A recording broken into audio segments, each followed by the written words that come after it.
Good morning. I'm the zoo doctor. I'm one of many people to make the zoo a fine place for animals to live. In our zoo, we try to keep all the animals contented and healthy.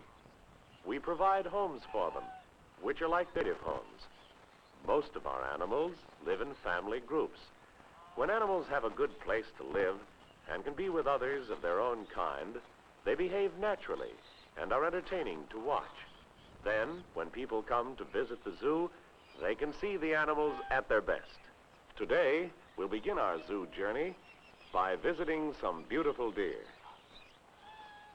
Axis deer come from the forested hills and bamboo jungles of India. Most deer have spotted coats only when they are babies, but axis deer keep their spots all of their lives. The white spots and the color of their coats blend with the forest background and help to hide these deer from their enemies.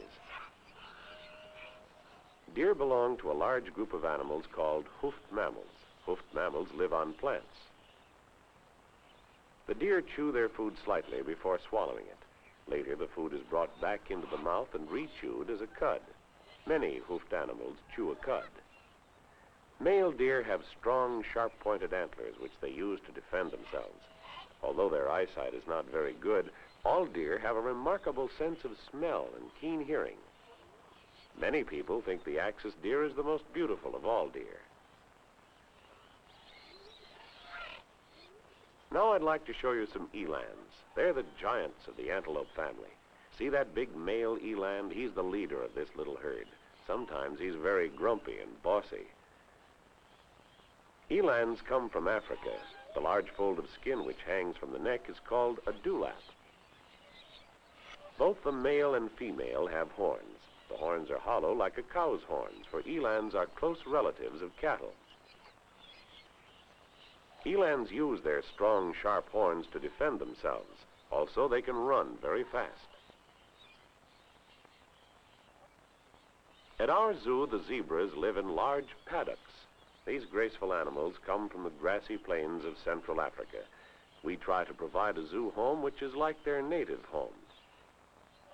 There are several kinds of zebras. The one with the narrow stripes is the largest of the zebras.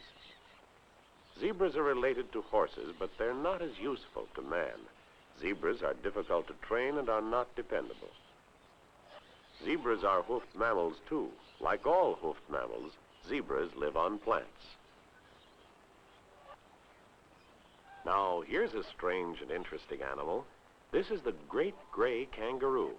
Australia, Tasmania, and New Guinea are the only places in the world where these animals are found in the wild. They're the famous hoppers of the animal world. When in a hurry, kangaroos can hop 15 to 20 feet in one jump. Notice how they use their short front paws. Kangaroos live on plants. Today, their keeper is giving them fresh green leaves to eat.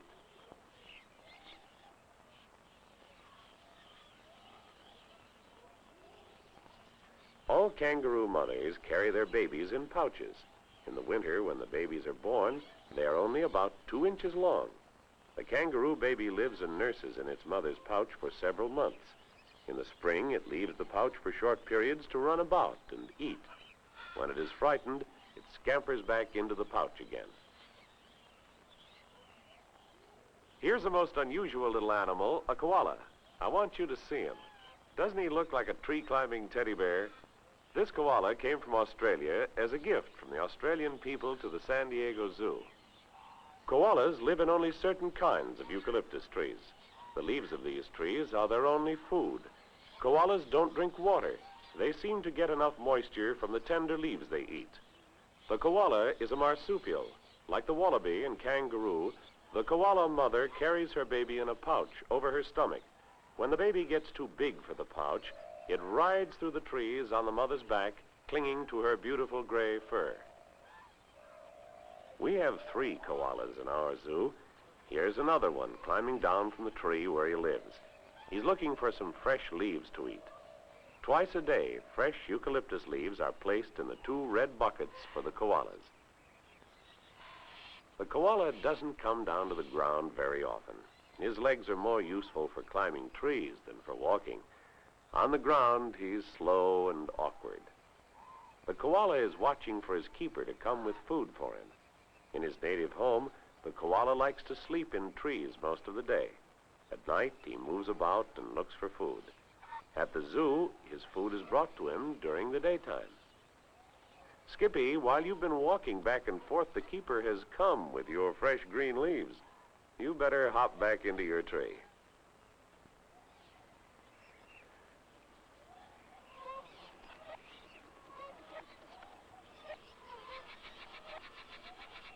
In their bulging cheeks, koalas have a cheek pouch where they store some of the leaves. These leaves will be eaten later.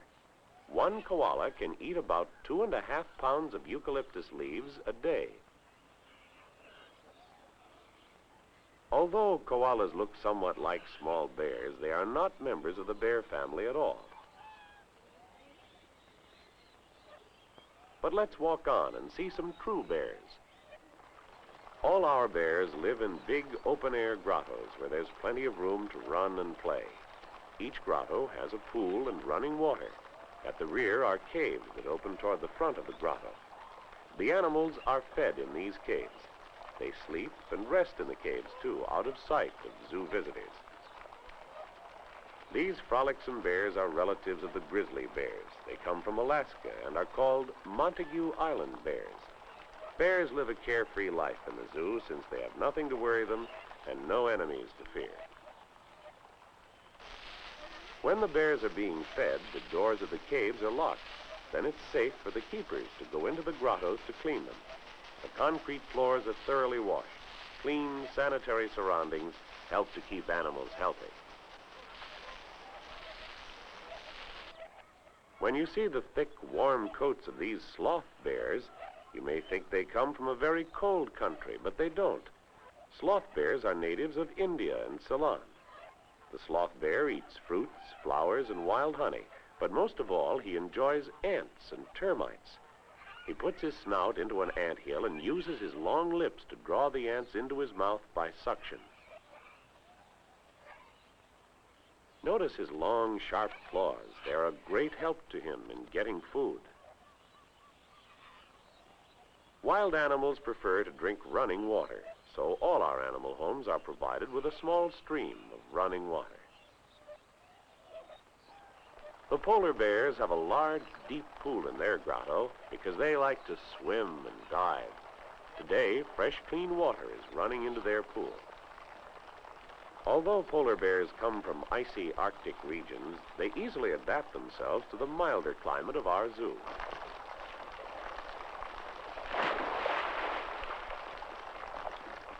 Polar bears are as much at home in water as they are on land. They are fine swimmers. Polar bears have thick fur on their feet so they won't slip on ice and snow. They walk without making a sound. Polar bears stand up on their hind legs and walk forward and backward. They want to attract the attention of the zoo visitors who throw them bread, popcorn, and peanuts. Although their keeper gives them the proper amount of food, they like these choice tidbits. People always enjoy watching the bears. I expect you'd like to stay longer, but I have one more animal to visit. I want you to come with me because I know you'll enjoy meeting him.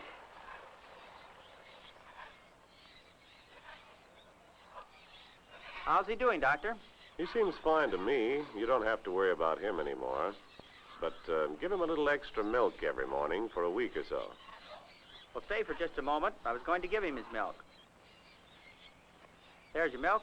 There you are.